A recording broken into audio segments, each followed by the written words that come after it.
ఏం అభ్యంతరం లేదు. మీరు కలిసి వచ్చినా విడివిడికి వచ్చినా జగన్మోహన్ రెడ్డి గారికి ఉన్నటువంటి 55% ఓటింగ్ జగన్మోహన్ రెడ్డి గారిదే.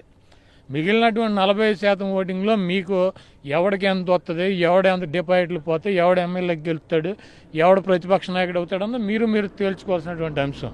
కాబట్టి జగన్మోహన్ రెడ్డి గారికి కానీ వైఎస్ఆర్ కాంగ్రెస్ పార్టీకి కానీ మాకు కానీ పుత్రుడు, దత్తపుత్రుడు, వృద్ధ తండ్రి కలిసి వచ్చినా కలిసి రాకపోయినా మాకైతే పోయేదేం లేదు. కాబట్టి వాళ్ళు కలిసి వచ్చినా కూడా మొన్న విడివిడిగా వస్తే పులి పంజా దెబ్బ ఎలా ఉంటుందో ఒకసారి చూపించాడు.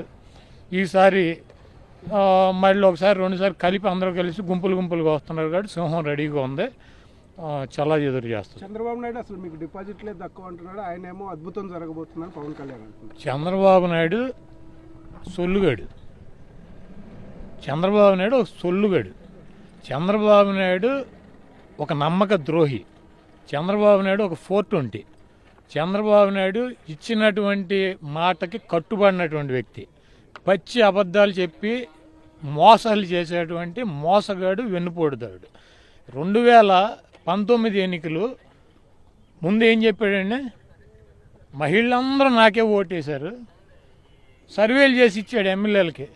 నీకు 50,000 మెజార్టీ వస్తే, నీకు 70,000 మెజార్టీ వస్తే, నాకు 135 సీట్లు వస్తే, నాకు 80% ప్రజలు నాకే బ్రహ్మరథం పెడుతున్నారు, నాకే ఓటేస్తున్నారు.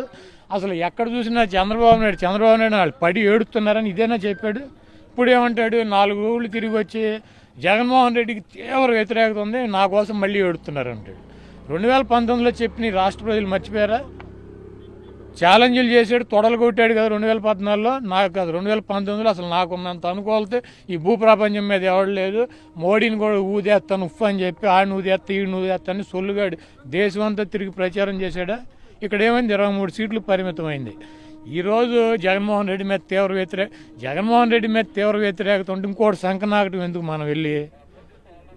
ఇప్పుడు జగన్మోహన్ రెడ్డి మీద తీవ్ర వ్యతిరేకత ఉండి నిన్ను గెలిపిస్తా, గీడికి బ్రహ్మరథం, తమ్ముళ్ళు వచ్చి బ్రహ్మరథం బట్టి, చెల్లిళ్ళు వచ్చి బ్రహ్మరథం బట్టి, ఊళ్ళు